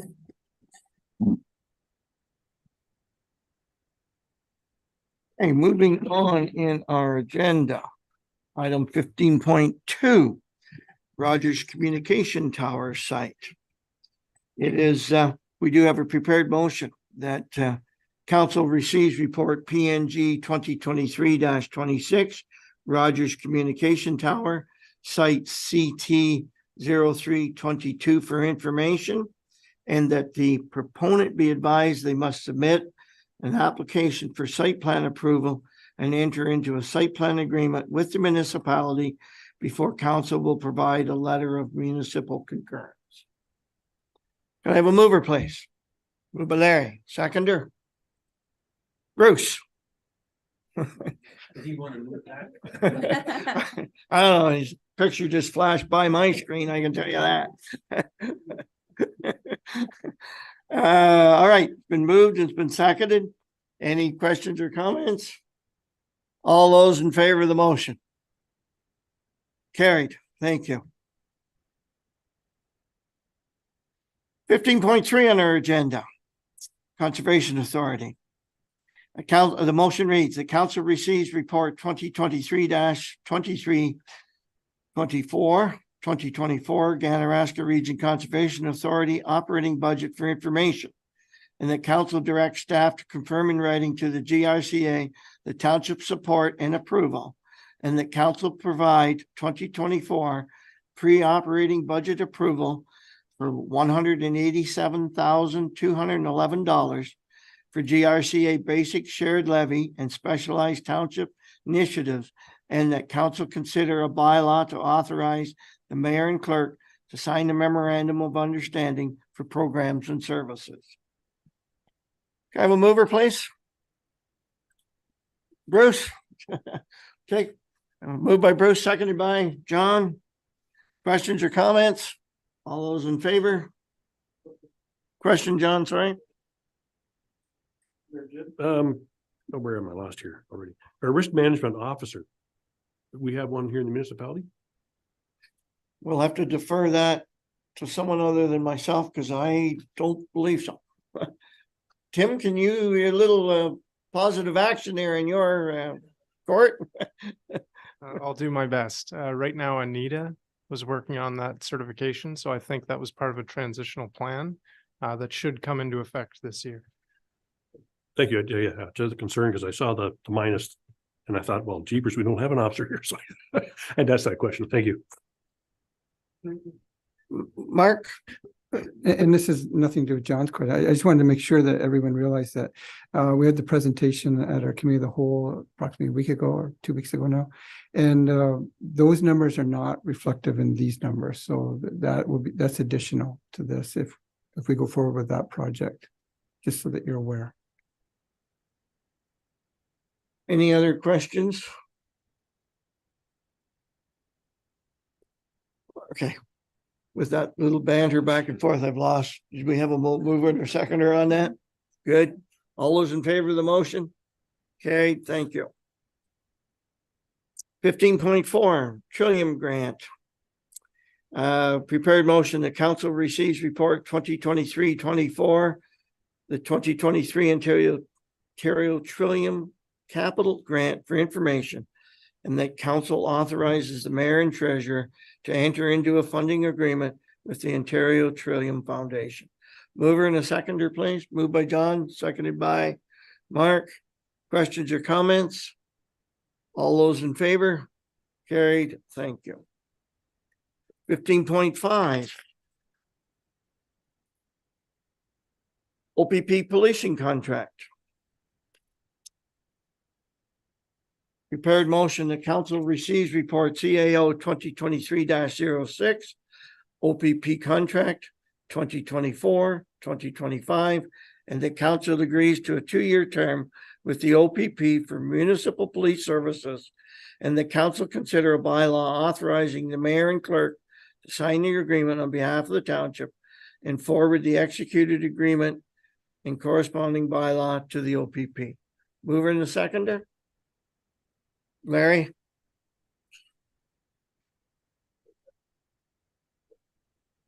Okay, John. I got a lot of pointing, but not so sure any of them were motions, but I think yours became a second. Okay, any questions or comments? All those in favor of the motion? Carried, thank you. 16, emergency services. Motion is the council receives report Public Service 2023-02 Township of Hamilton Emergency Management Program for information, and that the newly revised emergency response plan be adopted, including the implementation of the incident management system as recommended by Emergency Management Ontario and the approved master fire plan, and further that a bylaw be presented to appoint the municipal clerk as alternate community emergency management coordinator as recommended in the master fire plan. Mover and a seconder, please. Moved by Larry, seconded by Mark. Any questions or comments?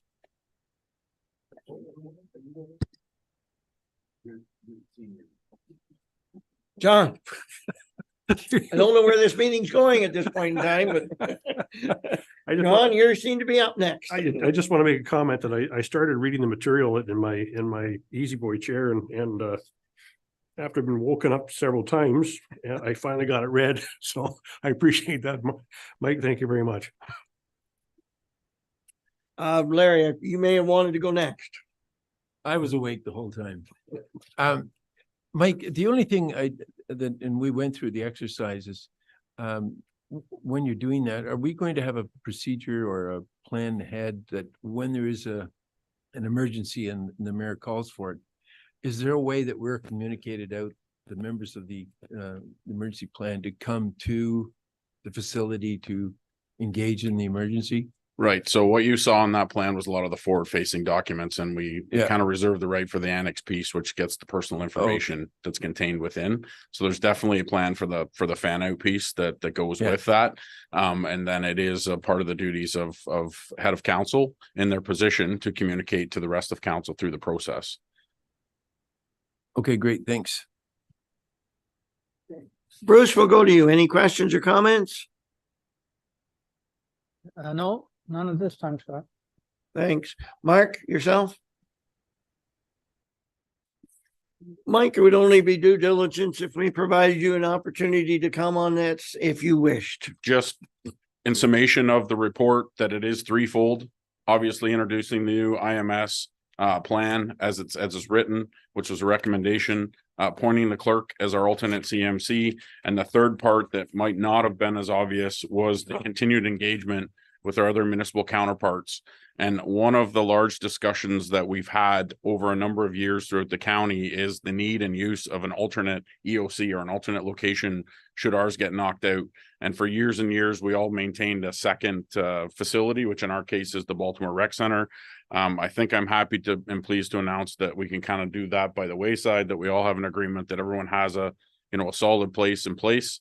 And we can go and use others should it fall wholesomely on Hamilton Township. So just to make sure that the threefold is there. And I appreciate you taking the time and reviewing that. And just further to the, you may ask, why does the clerk make a good person to act in that position? One, quite often in emergency response, the fire department is going to be heavily involved. And two, there's a large legislative piece for compliance that comes of this. And a number of pieces of that compliance comes of the act of municipal council and you looking at plans in this and passing the bylaws. All of that information has to get fed to myself as a CMC, and it's a natural transgression to use the clerk to help with that compliance report. So one of the last pieces that we have to do is that compliance piece. And that is an annual requirement and one that we've maintained over the last number of years. So just for clarification.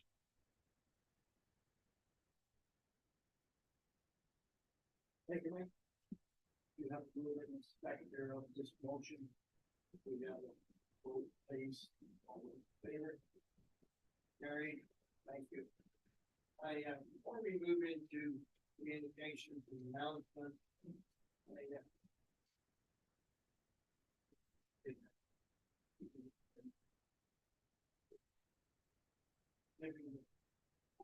forgive me, but my back needs a little. Could we have a motion to recess for 5 minutes, please? Moved by Larry, second by Mark. Thank you.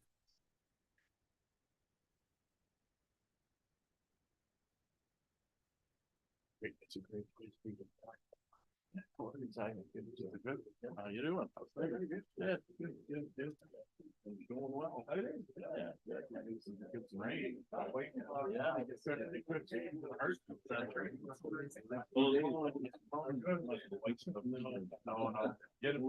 I'm getting a lot of it.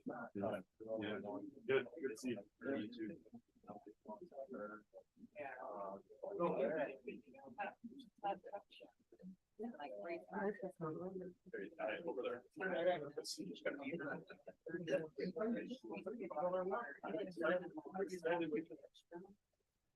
I don't mind.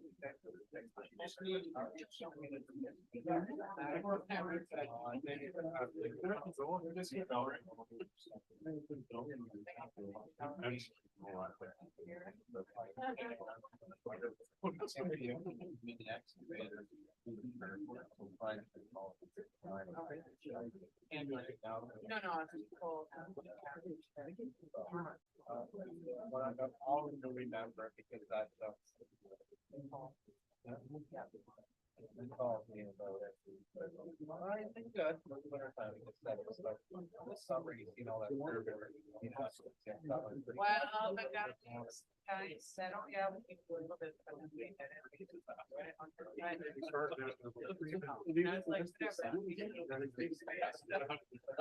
down there. Okay.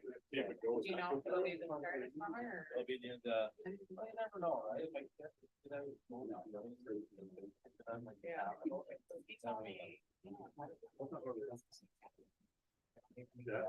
I'll let you know. I have your contact. Right? I really try to keep you really as much as possible, but can't be because it's up and half over.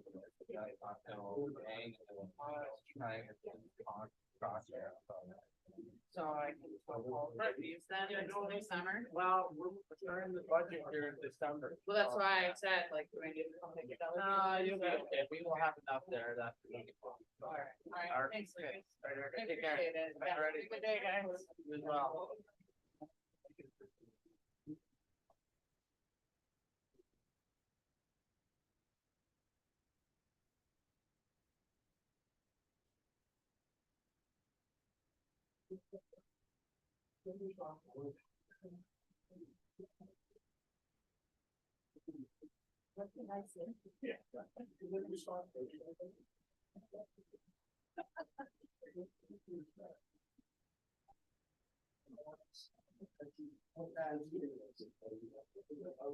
Start, right?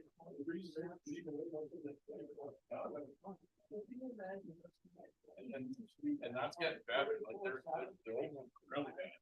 But you can appreciate what's supposed to happen. With those is that easy one looks a lot like the fire one, looks a lot like the hydro one, looks a lot like the health units, so that, you know, you have an incident, at least have to take one. Or a piece of we should try the stuff that's coming up. I think, Brad, I put it this year in the budget package. I think we're 22 or 29 revenues that are done. And then the ones that we're not gonna go. I mean, every. And when you throw a mat, absolutely no chance of it. Thank you very much.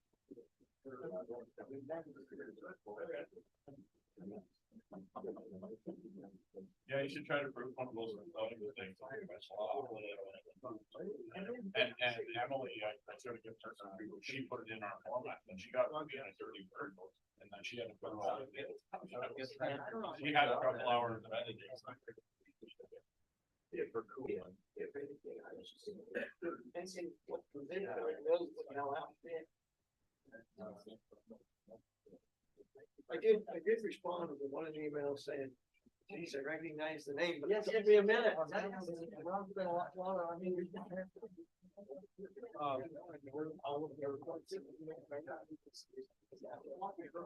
know. Did you get this one finished? Yeah, pretty well. Oh. Yeah. Progress.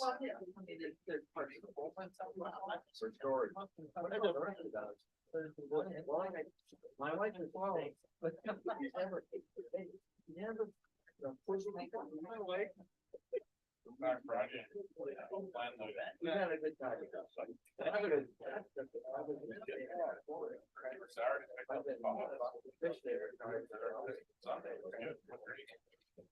Well, I've got,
We're back at it, 2:55.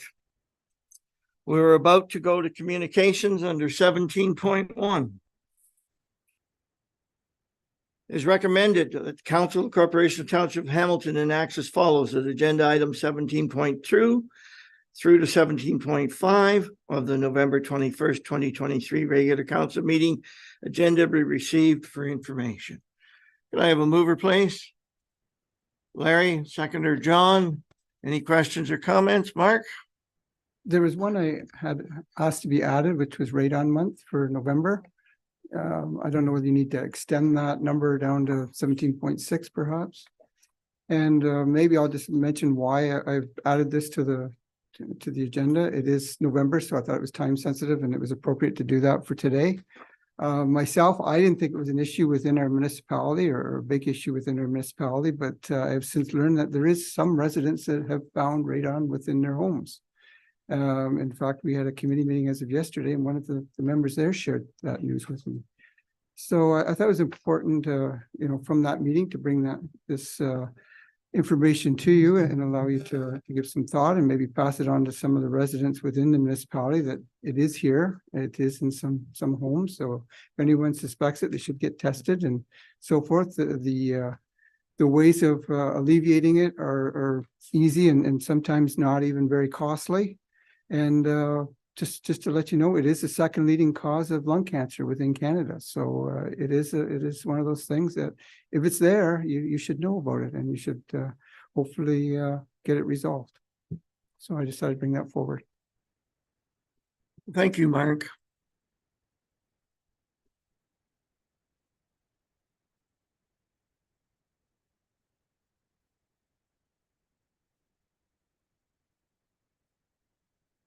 Please. Mayor Jib, how's the detection marker? Will you have to call somebody up to come in and? Yeah, I think somebody comes in and actually does the test and then they'll tell you whether you have it or don't have it. And then they go from there. And some things, like you may just have to ventilate to get rid of it, that kind of thing. It's not very costly in some cases, so. So these people that have already been come forward and said they already have it, is that area being processed now? Because the other homes in that area could have that same problem. with this That I too. don't know. I wasn't even aware it was in our municipality till yesterday. I'd always heard that our municipality is pretty well exempt from it. But apparently, one of our committee members mentioned yesterday that it's within their home and they simply have to ventilate out. So I thought it was important to bring this forward and sort of, and it, not just myself, I mean, it came from the committee. We have our climate and environmental committee meeting yesterday and the members there thought it was important to bring forward. Thank you, Mark. We do have a motion on the floor that's been moved and seconded. That took us from 17.2 to 17.5, if I remember correctly. Could we, for the purposes of our records, change that motion from 17.2 to 17.6 to include the comments we just received? And is that okay with the mover and seconder? Okay, are we officially okay here in our order of business? Okay. So modified motion to include 17.6, which was the verbal update. And it's been moved and seconded. All those in favor? Carried. Thank you. In respect to 17.4. Thanks, Larry. Larry, did you want to speak to this or? This of course is something that we've dealt with in the past, and it's what can I say?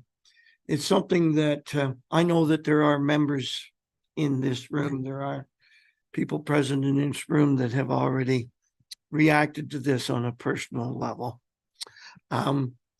Would there be any opportunity here? Help me, staff, help me, council. What is our opportunities here? Well, I think we all are about to, but not all at the same time, please. That becomes negative. Nazareth, can you help us here a little bit? I'm obviously drowning a bit on the idea. Through you, Mr. Mayor, council would have two options. One, to transfer it or request police service board to look into it, or use our community grant to to donate the fund. Mark, I do believe that, and I had words with John earlier, that it has gone through the police service board. I don't remember the amounts, but it has gone through the police service board in the past, so hopefully they will support it again, but if they don't, your meeting is, when is your next meeting to? It's Thursday, so. John, through you, could this be considered at police service board with a quick email of success or failure following your meeting? To you, Mayor Jim, I don't think there'll be any failure. It's just the amount that is that we'd like to bring forward and donate. They haven't given us amount, but it's usual what has gone through the police services board may not happen again this year because the reserves are being used up very quickly from other means. So because we have donated to other organizations, this is something that should have come forward in a letter of request to our police service board, but has not. So we're just transferring this over. So. Okay, so we can leave that with you at the early stages at least. Yes, I'll bring that up tomorrow, or Thursday, sir. Forgive me, but I thought there was a dollar value. Is that something I've sought out from a different source? Okay, and our clerk is advising that maybe I got that informally, but it was in the $500 or $600 range, was it not? Larry, please. Might suggest that the police service board look at half, and maybe if we've got some money left in the grant, we could maybe put some forward on that. That would be, I think, appreciated by all. If we've got any reserve left on the grant from this year. If we do, fine. If we don't, then it'll be a nice, we'll have to look to the other members of council for up in the ante. Daphne, help me. Do we have a motion? And what does that motion read? We don't have a motion other than it's been encapsulated in the 17.2 to 17.6. We're just at the discussion stage. So a motion to refer it to police service board for consideration, and then subsequently referring that decision to our treasurer for consideration through our community grants. Is that an appropriate motion to our clerks? Can we do that?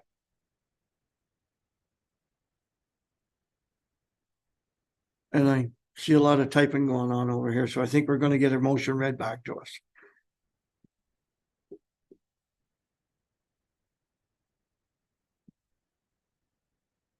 To you, Mr. Mayor, if I may, Please. this year for 2023, we are going to be over budget in community grant simply because of the reimbursement that we did to Habitat for Humanity. So I just wanted to bring that to your attention. In terms of the budget for community grant, no, we do not have the fund. Could I suggest this? That it be referred to police service board and that the outcome of that be shared with individual council members where it may very well receive adequate personal attention. Yes, it will. Thank you. Through you, Mr. Mayor, it's for the children. Thank you. Can I just ask, Mr. Mayor, how much are we asking the police service board to donate then?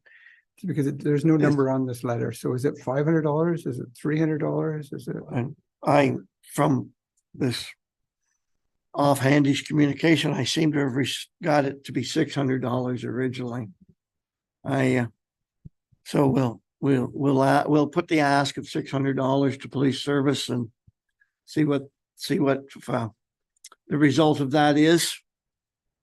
We're kermuffling this a little bit here as far as professionalism is concerned, but I believe we all have good intentions. We all understand what it's for, and we all have the same objective. And there is no motion on the floor. So could I have a motion, please? Police Service Board for consideration. I'll move that. I make a motion that this be deferred to the Police Service Board Thursday, November 23rd for consideration. Thank you. And do we have a seconder to that? Okay, and we do have a seconder. Bruce, sorry, do you want to? We knew this was going to happen, Bruce. Yeah, I'll second it, Mark, or Scott, sorry. Okay, so we'll let Bruce second this one, Mark. Mark, you want to speak to it too? Yeah, I just like to add that that if the Police Service Board for some reason cannot fully fund the $500, that the township go ahead and fund it out of our reserves and come back with a report at our next council meeting. So that can be done at that time.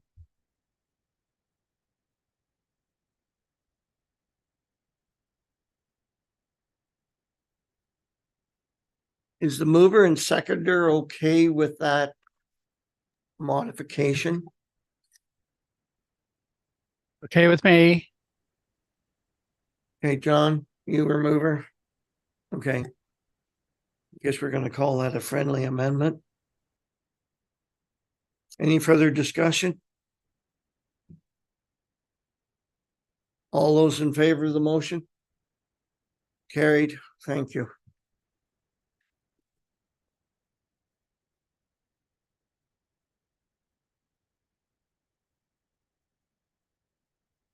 Next item is 18, being bylaw 2023-56, Emergency Response Plan 2023.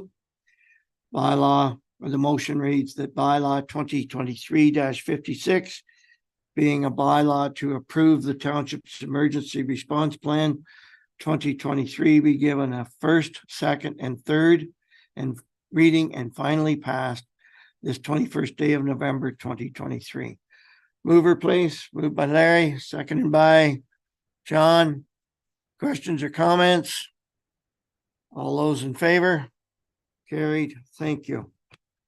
18.2 OPP contract.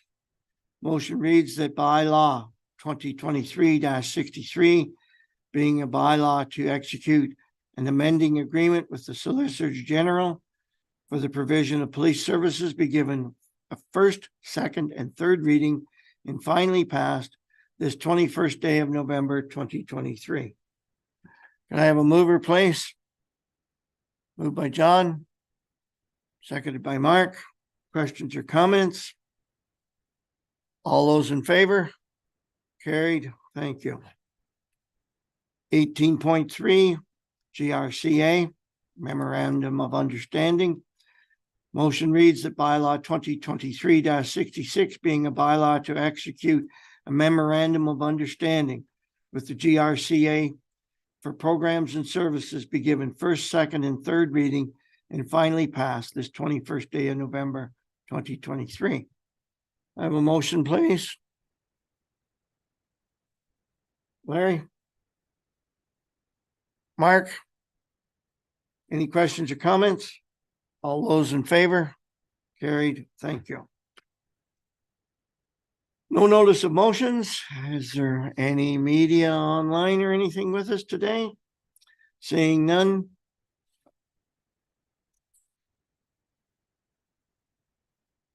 Closed session.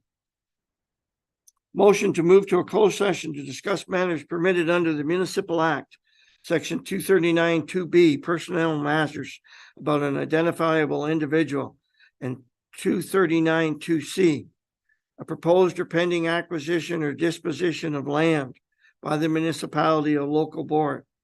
Advisory committee appointments, proposed disposition of land.